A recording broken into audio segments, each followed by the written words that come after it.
السلام علیکم ورحمۃ اللہ وبرکاتہ۔ تمام بھائیوں سے اور بہنوں سے گزارش ہے کہ الحمدللہ ہمارے بہت سارے بھائیوں نے بہنوں نے روزہ رکھا ہوگا، اللہ سب کو قبول فرمائے۔ تو آج جو ہمارا دین ہے، امام حسین کے شہید ہونے کا،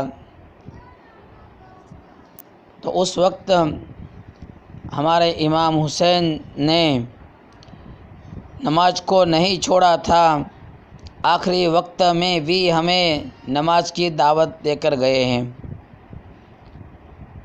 کیسا ماحول ہوگا اس وقت، جو چھوٹے بچے کو ہاتھ میں لے کر ان دشمنوں سے کہا کہ اس بچے کے لیے پانی دے دو، تو بچے کو بھی ان لوگوں نے شہید کر دیا بجائے پانی دینے کے۔ اور کئی سارے آپ کے ساتھی شہید ہو گئے۔ ہمارے نبی حضرت محمد مصطفیٰ صلی اللہ علیہ وسلم کے پیارے نواسے امام حسین بھی شہید ہو گئے۔ ہم بارہا بیانوں کے اندر سنتے ہیں ان کے ساتھ دشمنوں نے کیا برا حال کیا، لیکن ہمیں سمجھنا ہے اس بات کو، جو اللہ کی مرضی تھی ہو گیا۔ اب ہمیں پیغام کیا سنا گئے ہیں، ان کے پیغام کو ہمیں ہماری زندگی میں لانا ہے کہ امام حسین نے اس وقت میں بھی نماز کو نہیں چھوڑا تھا، ہم بھی نماز کی پابندی کریں، آخری سانس تک ہم 5 وقت کی نماز تکبیر اولیٰ کے ساتھ پڑھنے والے بن جاوے، اور اس بات کا ہمارے گھروں کے اندر بھی ماحول بنائے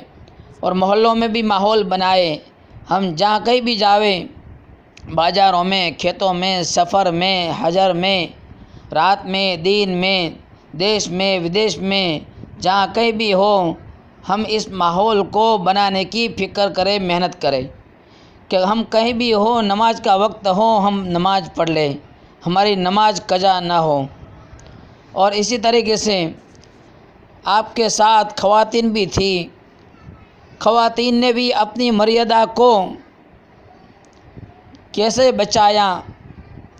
ان مریادہ کی بھی ہمیں ایک پیغام دیا کہ ہماری ماں بہنیں کیسی بھی مصیبتیں آوے، کیسی بھی تکلیفیں آویں، تو ہم ہمارے اسلام کی تعلیم کو نہ چھوڑیں، ہماری حیا کو نہ چھوڑیں، ہماری مریادہ کو نہ چھوڑیں۔ امام حسین کے ساتھ جو خواتین تھیں، انہوں نے بھی ہمیں پیغام دیا ہے، اس پیغام کو بھی ہمیں زندگی کے اندر لانا ہے۔ یہ جو واقعہ ہوا، اللہ چاہتا تو اسی وقت سارے دشمنوں کو زمین کے اندر ڈسا دیتا، بارش کے ذریعے سے ان کو ہلاک کر دیتا، لیکن اللہ سب کچھ دیکھ رہا ہوتا ہے، پھر بھی اپنے بندوں کا امتحان لیتا ہے، اور قیامت تک اللہ تعالیٰ نے آنے والے مسلمانوں کی نسل کے لیے اس پیغام کو پہنچانا تھا۔ اللہ تعالیٰ نے ساری چیزوں کو دیکھنے کے باوجود ان کے ساتھ یہ واقعہ بنا، اور آج ہم اسی کے نام سے ہر 10ویں محرم کو یاد کرتے ہیں۔ حالانکہ 10ویں محرم کی بہت فضیلت آتی ہے، اگلے زمانے میں بھی نبیوں کے ساتھ بھی 10ویں محرم کی فضیلت ہے۔ یہ امام حسین کے ساتھ 10ویں محرم کی فضیلت خاص نہیں ہے، لیکن ہم خاص مناتے ہیں، یہ بھی ہمارے اسلام کی تعلیم نہیں ہے۔ 10ویں محرم کی فضیلت بہت زیادہ ہے، ہم علماء کرام سے سیکھیں اور ان کو سنیں، علماء کرام کے ساتھ رہیں، علماء کرام کے ساتھ ہمارا ملنا جلنا ہو، اٹھنا بیٹھنا ہو، ان کے ساتھ رہیں گے تاکہ ہمیں علم کا کچھ نہ کچھ فیض ہمیں حاصل ہوتا رہے گا۔ تو یہ 10ویں محرم جو ہم مناتے ہیں، یاد کرتے ہیں، اس 10ویں محرم کے اندر ہم روزہ بھی رکھتے ہیں۔ ہمارے نبی صلی اللہ علیہ وسلم جب مدینہ گئے، ہجرت کر کر مکہ سے مدینہ گئے، تو وہاں دیکھا یہودی لوگ بھی 10ویں محرم کا روزہ رکھتے تھے۔ ہمارے نبی صلی اللہ علیہ وسلم نے کہا آپ بھی روزہ رکھتے ہو؟ 10ویں محرم کا رکھتے ہوں۔ یہودی لوگوں نے کہا ہم 10ویں محرم کا روزہ رکھتے ہیں۔ ہمارے نبی صلی اللہ علیہ وسلم نے ان کے ساتھ مشابہت ہماری نہ ہو، اس کی وجہ سے یہ بتایا کہ ہمارا روزہ 2 ہو، ضروری نہیں ہے، فرض نہیں ہے، لیکن ہو سکے تو ہم 2 روزہ رکھیں،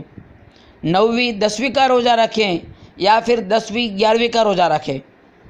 9ویں 10ویں محرم یا پھر 10ویں 11ویں محرم کا روزہ رکھیں۔ تو یہ ہمارے امام حسین کا جو واقعہ پیش آیا اس سے پہلے کی یہ سب تاریخیں ہیں۔ حضور کے زمانے کے اندر بھی یہ 10ویں محرم کا روزہ رکھا جاتا تھا، 9ویں 10ویں یا 10ویں 11ویں کا۔ تو ہم بھی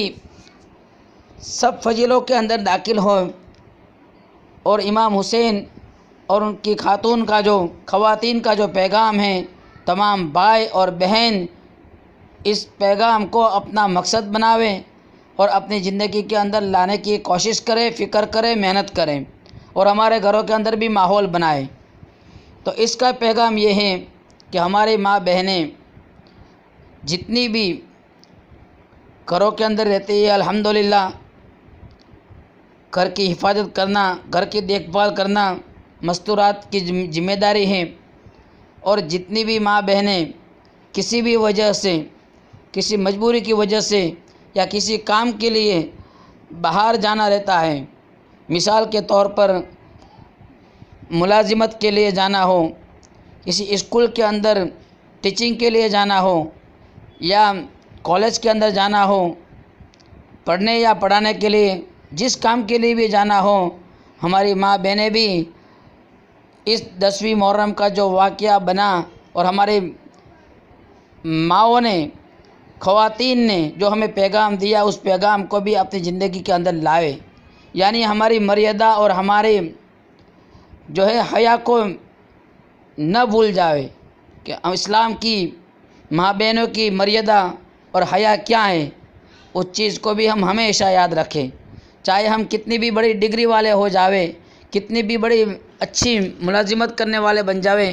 کتنے بھی بڑے مالدار بن جاویں، لیکن ہم ہمارے اسلامی تعلیم کو نہ بھولیں۔ اس لیے جو بھی ماں بہنیں کام کے لیے باہر جاویں تو کسی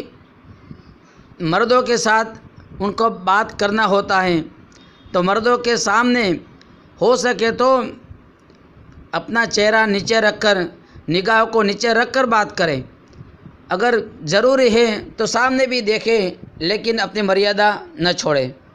اور قریب ہو کر بات نہ کریں، کم سے کم 2 یا 3 فٹ یا 1 میٹر، 2-3 فٹ یا 1 میٹر ان سے دور ہو کر بات کریں تاکہ ہمارے اسلام کی مریادہ باقی رہے، اور سامنے والا چاہے مسلم ہو، غیر محرم ہو، مسلم ہو یا غیر میں مسلم ہو، ان کو بھی پتہ چل جاویں کہ ہمارے اسلام کی تعلیم یہ ہے، ان کو بھی آٹومیٹک دعوت مل جائے گی، ان کو بھی پیغام مل جائے گا۔ تو ہم تمام بھائی اور بہن اس بات کو سوچیں، سمجھیں اور ہماری زندگی کے اندر لائیں اور آگے شیئر بھی کریں، اور ہم خود بھی پابند بنیں اور اس کی ہم محنت بھی کریں، دعا بھی کریں اور اس کے لیے ہم دعوت بھی دیں۔ جہاں کہیں بھی ہم جاویں، اسلام کی کوئی نہ کوئی بات جہاں کسی کو ملے ان کو سنا دے، یہ ہو گئی دعوت، یہ ہو گئی محنت، یہ ہو گئی فکر۔ سفر میں ہے تو سفر میں ہمارے پاس کوئی بیٹھا ہے، مسلمان ہے تو ان کو فضیلت کوئی بتا دے، غیر ہے تو اس کو بتا دے کہ ہمارے اسلام میں تو یہ طریقہ ہے، ہمارے اسلام میں یہ ترتیب ہے، ہمارے اسلام کی یہ تعلیم ہے، کوئی نہ کوئی بات سنا دے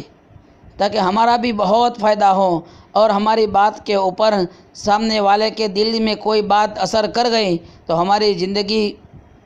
کامیاب ہو جائے گی۔ آنے والی جو زندگی ہمیشہ ہمیشہ کی زندگی ہے، آخرت کی زندگی، وہ بھی ہماری سنور جائے گی، ہم ہمارا مزاج ایسا بناوے۔ اللہ ہم سب کو کہنے سننے سے زیادہ عمل کرنے کی توفیق عطا فرماوے، آمین یا رب العالمین۔ السلام علیکم ورحمۃ اللہ وبرکاتہ۔